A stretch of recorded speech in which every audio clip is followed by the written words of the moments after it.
पिछले कुछ समय से भारत के डिफेंस सेक्टर में एक जबरदस्त हलचल मची हुई है। एक के बाद एक ऐसी टेक्नोलॉजी सामने आ रही हैं जो देश की ताकत को आप कह सकते हैं कि एक नई परिभाषा दे रही हैं।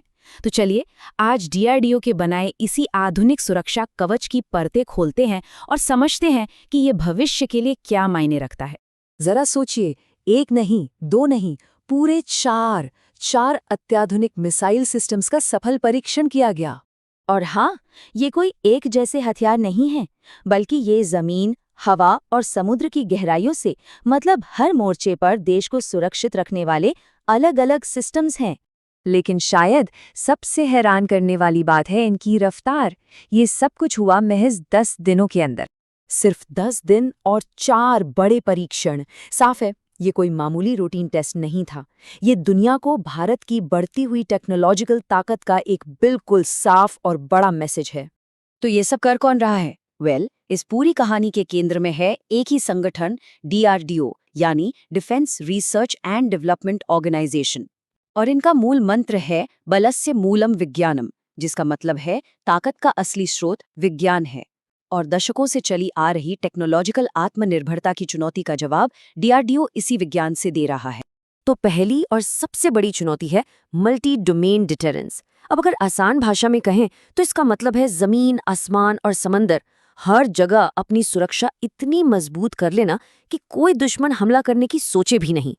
इस चुनौती से निपटने के लिए डीआरडीओ ने एक पूरा टूल किट तैयार किया है। इसमें 4 बिल्कुल अलग अलग तरह के हथियार हैं जिनका हाल ही में टेस्ट हुआ। जमीन पर सटीक हमले के लिए प्रलय और पिनाका, आसमान को सेफ रखने के लिए आकाश एनजी, और समंदर की गहराइयों में छिपा एक ऐसा हथियार जो सही मायने में खेल बदल सकता है, K4। सबसे पहले बात करते हैं प्रलय की। ये एक क्वाजी बैलिस्टिक मिसाइल है। अब ये दिलचस्प क्यों है? क्योंकि ये हवा में अपना रास्ता बदल सकती है। सोचिए, ठीक एक तेज गेंदबाज की तरह जो आखिरी पल में गेंद की दिशा बदल दे। यही वो क्षमता है जो दुश्मन के एयर डिफेंस सिस्टम को धोखा देती है और इसे रोकना लगभग नामुमकिन बना देती है। ऊपर से इसे मोबाइल लॉन्चर से दागा जा सकता है, मतलब इसे कहीं भी कभी भी तैनात किया जा सकता है। जमीन पर ही एक तरफ है पिनाका रॉकेट सिस्टम का नया गाइडेड वर्जन, जो 120 किलोमीटर दूर बैठे दुश्मन पर भी बिल्कुल सटीक निशाना लगा सकता है। तो दूसरी तरफ है आकाश एनजी, जो 80 किलोमीटर की दूरी से ही दुश्मन के फाइटर जेट, ड्रोन या मिसाइल को हवा में ही खत्म करके एक अभेद्य सुरक्षा कवच तैयार करता है। एक हमलावर तो दूसरा रक्षक।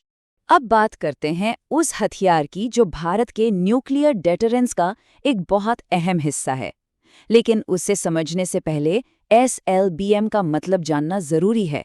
इसका मतलब है सबमरीन लॉन्च्ड बैलिस्टिक मिसाइल, यानी एक ऐसा हथियार जिसे पानी के नीचे छिपी पनडुब्बी से दागा जाता है, जो इसे लगभग अदृश्य और बेहद खतरनाक बनाता है। और K4 मिसाइल भारत की वही ताकत है। 350 किलोमीटर की रेंज वाली ये न्यूक्लियर मिसाइल भारत की सेकेंड स्ट्राइक कैपेबिलिटी की गारंटी है। इसका असली मतलब ये है कि अगर देश पर कोई पहला परमाणु हमला कर भी दे, तब भी समंदर की गहराइयों में छिपी पनडुब्बी से जवाबी कार्रवाई करने की ताकत हमेशा मौजूद रहेगी। ये एक ऐसी बीमा पॉलिसी है जो दुश्मन को हमला करने से पहले 1000 बार सोचने पर मजबूर करती है। लेकिन आज की लड़ाई सिर्फ बड़ी और महंगी मिसाइलों से नहीं लड़ी जाती। अब खतरा छोटा, सस्ता और ज्यादा चालाक हो गया है।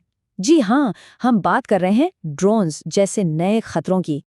तो फिर सवाल ये उठता है कि आसमान में उड़ते एक दुश्मन ड्रोन को आखिर रोका कैसे जाए? ये आज की दुनिया की सबसे बड़ी सिक्योरिटी चुनौतियों में से एक है। डीआरडीओ का एंटी ड्रोन सिस्टम इस चुनौती का 2 तरफा जवाब देता है। पहला तरीका है सॉफ्ट किल, जिसमें ड्रोन के कम्युनिकेशन सिग्नल को जैम करके आप कह सकते हैं कि उसके दिमाग को ही बंद कर दिया जाता है। और अगर इससे बात ना बने तो आता है हार्ड किल, जिसमें एक पावरफुल लेजर बीम से ड्रोन को हवा में ही जलाकर राख कर दिया जाता है। और इस सिस्टम की क्षमताएं देखिए, ये 4 किलोमीटर दूर से ही ड्रोन पर नजर रखना शुरू कर देता है, 3 किलोमीटर की दूरी से उसे जैम कर सकता है और करीब 2.5 किलोमीटर की रेंज में लेजर से उसे मार गिरा सकता है। और सबसे खास बात, ये आर्टिफिशियल इंटेलिजेंस का इस्तेमाल करता है ताकि किसी पक्षी और दुश्मन के ड्रोन में फर्क कर सके। मिसाइल और ड्रोन तो आज की बात हैं। चलिए अब जरा भविष्य के युद्ध क्षेत्र की ओर चलते हैं, जिसका नाम है क्वांटम। ये एक ऐसी दौड़ है जिसमें जो देश आगे निकलेगा वही अगली पीढ़ी की टेक्नोलॉजी पर राज करेगा। इस दौड़ में भारत को आगे रखने के लिए DRDO ने क्वांटम टेक्नोलॉजी रिसर्च सेंटर यानी QTRC की स्थापना की है।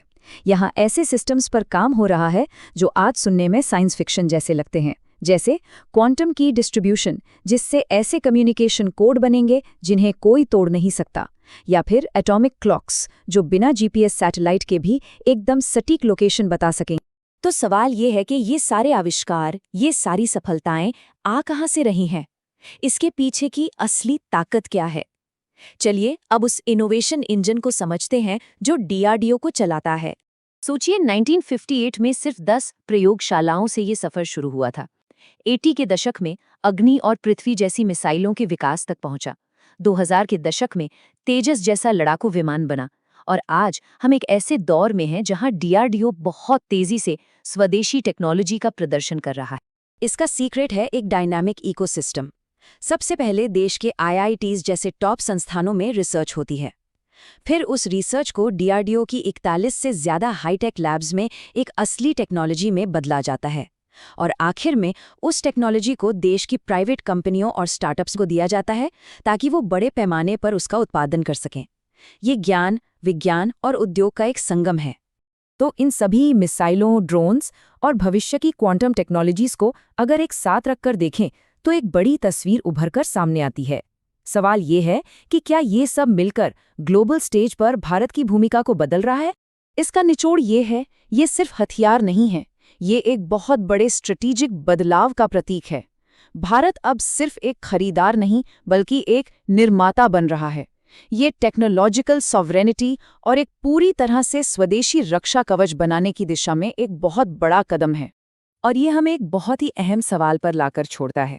जब दुनिया में भारत जैसे और भी देश सिर्फ हथियार खरीदने के बजाय खुद बनाने की क्षमता हासिल कर लेते हैं, तो ग्लोबल पावर का जो संतुलन है वो कैसे बदलता है? ये एक ऐसी हकीकत है जो हमारी आंखों के ठीक सामने आकार ले रही है।